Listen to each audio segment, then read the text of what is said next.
Good morning, guys. Thanks for joining me today. I'm Mark, this is Spiguyver Backpacking, and today I wanted to talk about, this is more of a follow-up video. So this is a follow-up video to probably my most controversial video yet, which was my MSR stove video. So I had gotten that MSR Pocket Rocket Deluxe.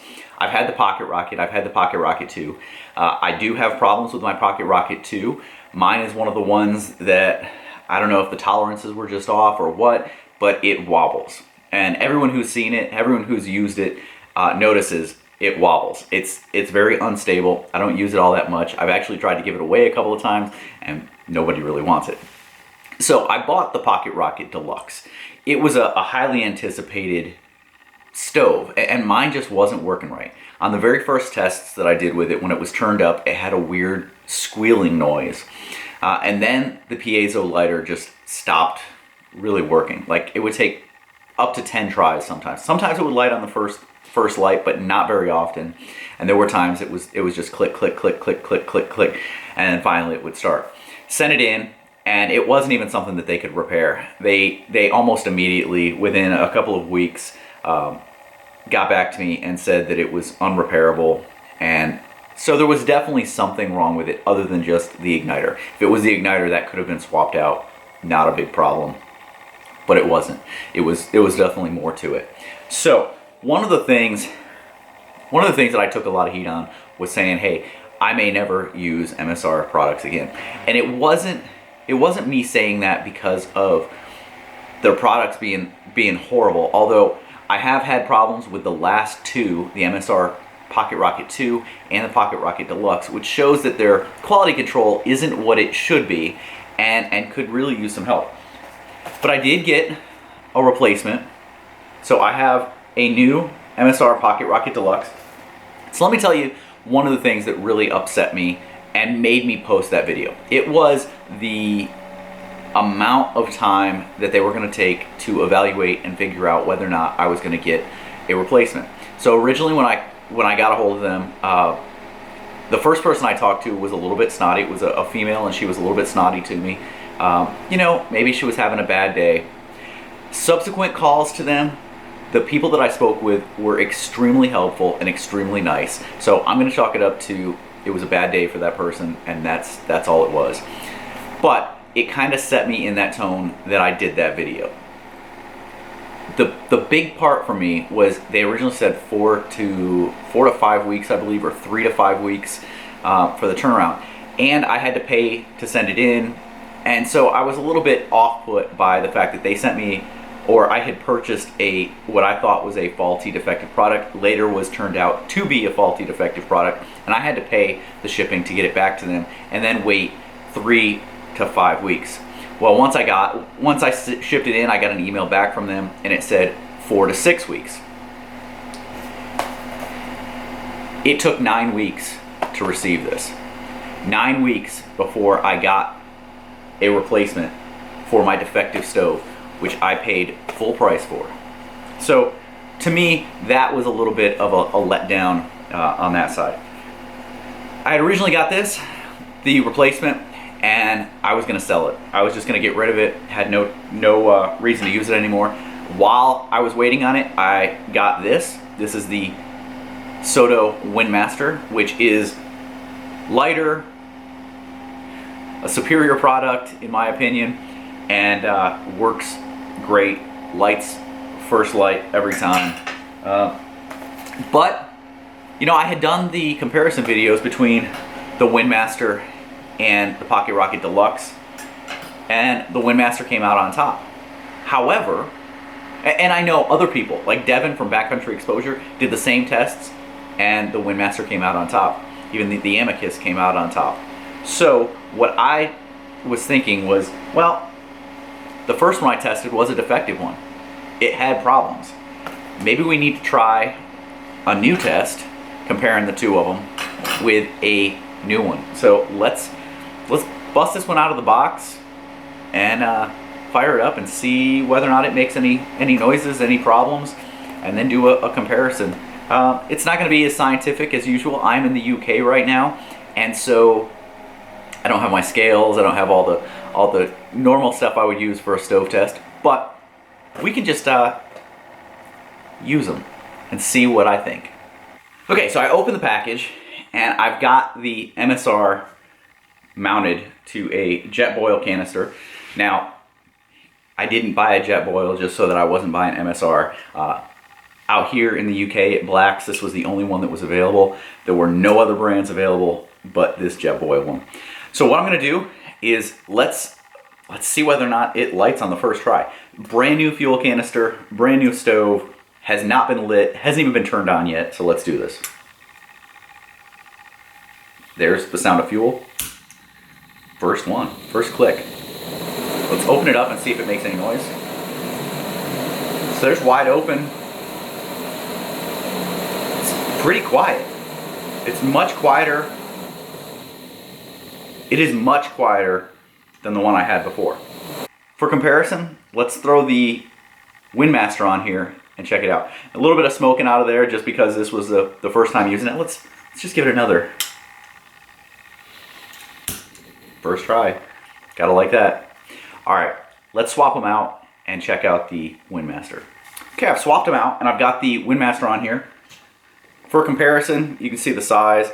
They're very, very similar in size, height, width, everything. They're pretty compact. This one though, the wings fold down. This one, the wings actually snap off.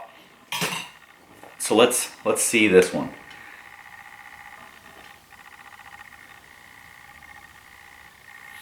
There's a little bit of fuel. First click. I guess that's about the same as what the other one was doing.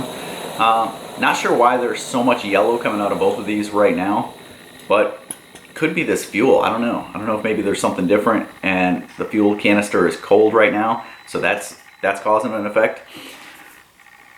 But right now, both of them seem to be working about the same. We could do a boil test and check out the times and just do a quick comparison there. So why don't we do that? All right, so I'm out here in the kitchen. I just filled up my Toaks 550 with just shy of 500 milliliters or 16 ounces. It is right at 16 ounces of fuel. I've got it sitting right now on the Windmaster. Let me reach over here. I will set up a timer. Let's do that. All right, I've got the stopwatch ready to go. And what I'm gonna do is I'm gonna do both of these with no cover on there. I'm gonna leave the lid off, just so that I can see exactly when it comes to a boil. So I'm gonna turn it until I hear it start.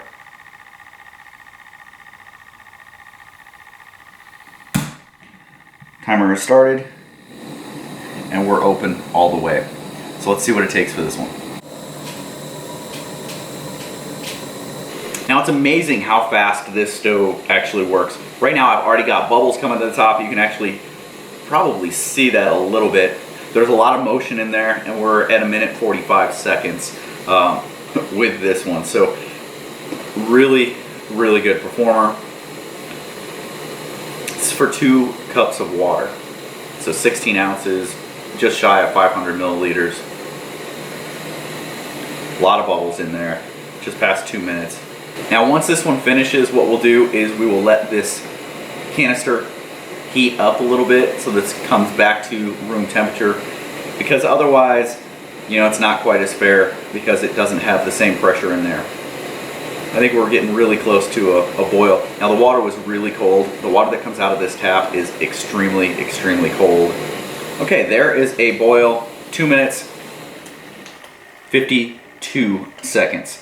So 2 minutes, 52 seconds was boil time with the Windmaster. Let's take this off of here, let this canister warm up, and we'll try it again with the Pocket Rocket.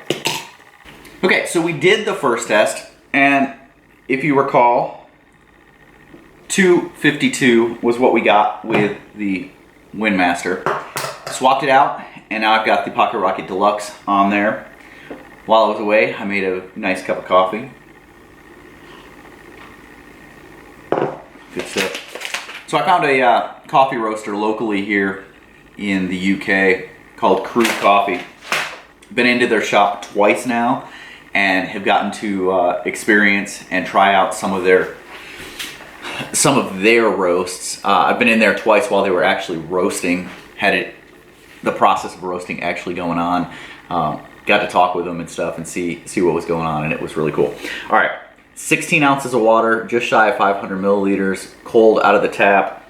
Allowed about 15 minutes for this to come back to room temperature. Feeling it, it doesn't feel cold. I mean, other than metal being kind of cold by itself. So let's crack this open. Here's some. Started. Open it up. Timer is started. Let's see what this one does. So while this is going, figured I'd talk with you a little bit about the coffee. So like I said, I have tried this roast. I've got 6 different single origin beans that I picked up from them that I've been trying out, and all of them have been really good. Their Ethiopian is extremely bright and fruity and floral and complex. All of them have been really good though. I brought both my AeroPress and my Wakeiko Nanopresso out so I can have both a good pressed coffee and a great espresso. And some of their beans are extremely good for espresso. They have a winter blend or a Christmas blend that has been sensational for espresso. But it's been good. The AeroPress Go, I finally got notification that it shipped. So it says like 10 days for shipping. So we'll see when it arrives. Good amount of motion on the water right now, and we're at 1 minute and 40 seconds. So we'll keep checking this.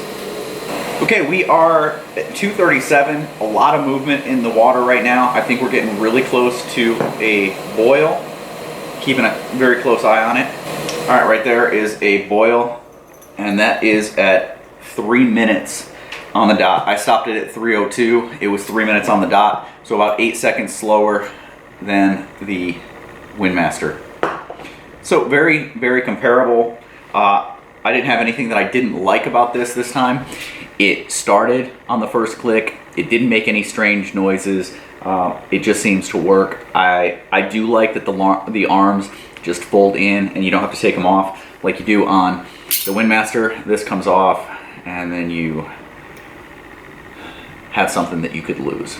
Other than that, this Windmaster is absolutely incredible. Probably best stove you can buy right now, bar none. I think this is a good option if you can't get this or don't want to wait for shipping or whatever. Pocket Rocket Deluxe is a solid stove. There have been quite a few that have been returned. If you go on the forums and you do a search and you look, I am not the only one that has had problems with it. The day I put out that video, yes, I got some hate, but I also got a lot of people that were saying, thank you for doing this. I've had serious issues with mine as well. What do I need to do? So, there you go. Long term, I'll let you guys know how this thing holds up. I'll start using it out in the field just so that I get the chance to see how it holds up. Does the piezo again start to fail? Does it fail? Does it work properly and produce a consistent flame, a consistent pattern every time where I can count on it? Those are the things I want to know, and I'll let you guys know as we develop and go down this road. Thanks for joining me today, guys. I appreciate it. If you guys have any comments, any questions, leave them down below. If you haven't done so before, please hit that subscribe button. Right next to it will be a bell icon. Hit that and you'll get notifications every time I post a video. Thanks for joining me, guys. I'll see you down the trail.